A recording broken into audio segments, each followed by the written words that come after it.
Yesterday was supposed to be a chill day.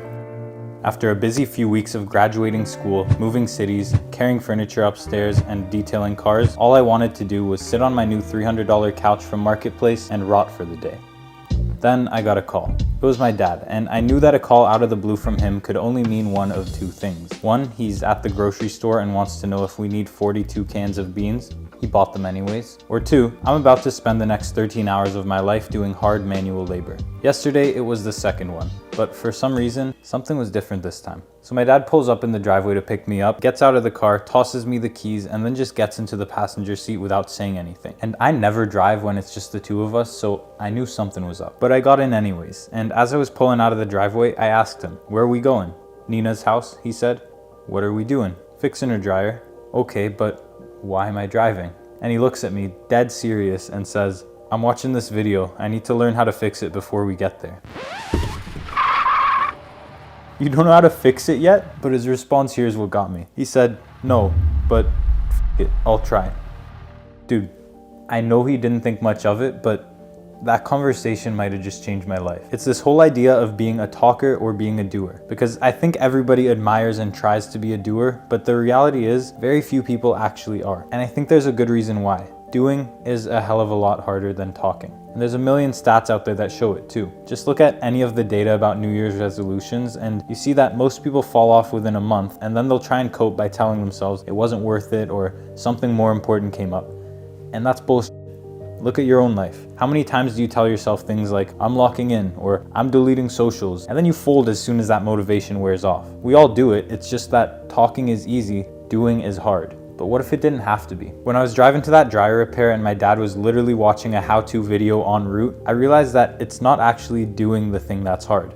I think that's the fun part. The thing that's hard about being a doer is convincing yourself that you are one. Alex Hormozi has this saying that I stole and tell myself every day: give yourself proof, which is basically the idea that confidence comes from evidence. Like, I can't just tell myself I'm rich or I'm a genius and believe that I am, because I don't have enough evidence to prove that yet. And that means at best I'd be lying to myself, and at worst I'd start hating myself for not being the person I say I am. And there's no switch you can flip to just become that perfect version of yourself overnight, but there doesn't need to be one either. The reality is, every little choice you make is like a vote for who you want to be in the future. And that means if you really want to be something, it's more of a mental reframe than anything else. Because again, doing the thing itself isn't the hard part.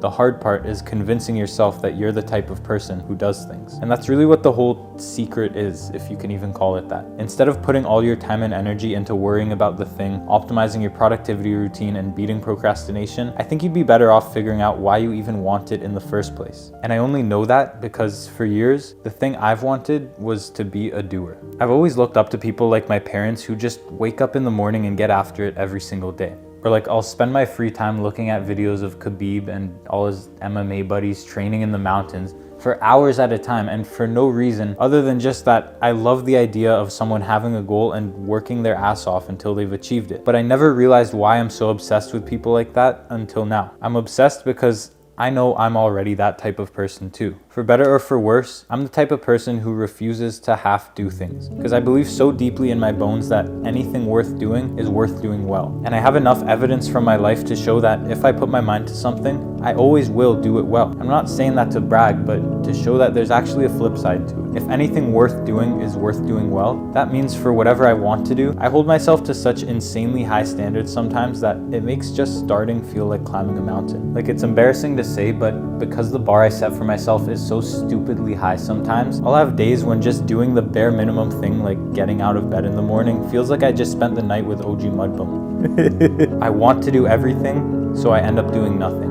And that's where this fucking dryer installation keeps coming back to me. Because you could look at my dad watching that how-to video on the way to a repair as a bad thing. It's irresponsible, it's last minute, whatever. Those are all valid critiques. But for someone like me who struggled over and over again with just getting started, that mentality is exactly what I need. Because what people like my dad and Khabib and his mountain men know is that unless something kills you, you either win or you learn. And if you learn enough lessons and keep showing up, eventually it becomes pretty hard to not win over a long enough period of time. You just have to show up. There's no point waiting around because you're not going to become the person you say you are unless you do what it takes to become that person. But you're not going to do what it takes unless you give yourself a chance to try and to fail sometimes. All you need is that "f it, I'll try" mentality. And it, man. You might actually try. And if you try enough, you might actually win. So what are you waiting for?